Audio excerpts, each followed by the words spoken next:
David's first act as king was to find a neutral place to rule. Because remember, he's been ruling in Hebron, but that was only over the people of Judah, and that's his home tribe. And so he doesn't want to stay there because it would look as if he's really only ruling over his own people. And now that he's ruling over the entire nation, he needs a neutral place that represents everyone. And Jerusalem was that perfect spot, according to David, because it really wasn't owned by anyone. It was on the boundary of both Judah and Benjamin, which was another reason that it was a perfect spot, because this is the tribe of both of the kings, the two warring houses, the two warring tribes for the kingdom.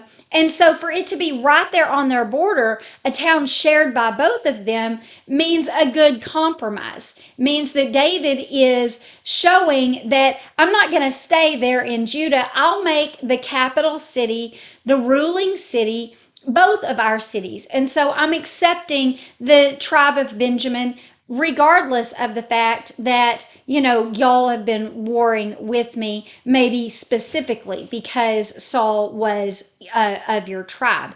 And then this city was not owned by anyone because the Jebusites had been living there ever since the Israelites invaded the land and took it over. And they had never been actually able to drive the Jebusites out of that area.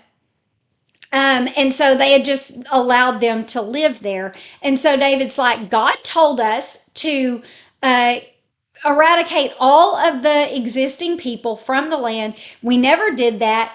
And so I'm going to go in and I'm going to take Jerusalem from these people like we should have done in the first place. And then I'm going to make this the capital city. Now, I do need to say that one of the reasons that they never did take this city is because it has kind of a natural wall built around it, because it's up on a hill and it has steep cliffs on three sides. And so it's difficult already to penetrate. And then there has been a retaining wall built around this city. And so it seems impenetrable. And they haven't been able to do anything about it yet, and the Jebusites feel like they're in good hands up there and don't have to worry about the Israelites. And so I want to read to you specifically what the Jebusites said and how David defeated this city and what he said, because it's kind of funny and I can't quite do it justice by just telling you the story. And so we're going to begin reading in 2 Samuel 5, verse 6, and it says, "The king and his men went to Jerusalem against the Jebusites, and the inhabitants of the land who spoke to David, saying, You shall not come in here, but the blind and the lame will repel you," thinking that David couldn't come in. So what they're saying is that this city is so easy to defend, it could be defended by a lame and a blind man. Like, you're not getting in here. We don't even have to bring our best warriors, right? And it says in verse 7, "Nevertheless, David took the stronghold of Zion," that is the city of David. So we'll talk about that later, why it was called Zion and what the significance is of Zion. But it says that he did take the city. And then in verse 8, it says, "David said on this day, Whoever climbs up by the way of the water shaft and defeats the Jebusites, the lame and the blind, who are hated by David's soul, he shall be chief and captain. Therefore they say, The blind and the lame shall not come into the house." So what he's saying here is that anyone that can take this city will be taking it from the people that they say are lame and blind, And in 1 Chronicles 11, we find out that Joab is the one that takes this city which we've heard about already. He is already his chief commander, but in First Chronicles 11 it says that whoever's able to take it will be his commander.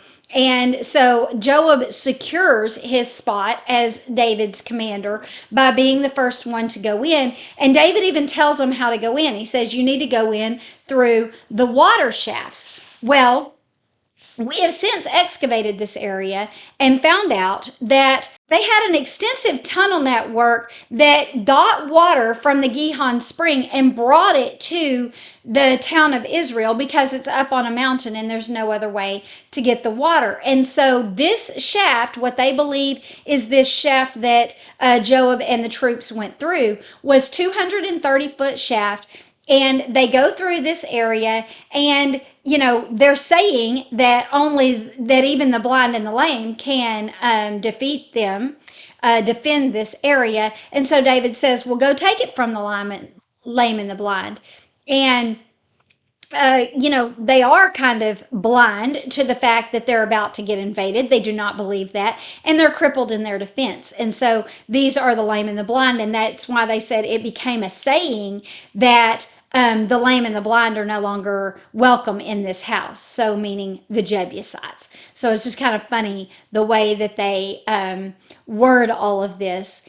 And it says, then David dwelt in the stronghold and called it the city of David, and David built all around from the Millo inward.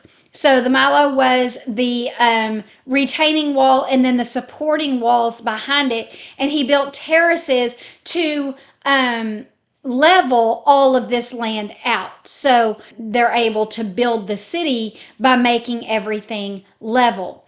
And so David begins to build the city. In First Chronicles 11, we find out that Joab takes care of the rest of the city. David builds the part that he calls the city of David, so his area.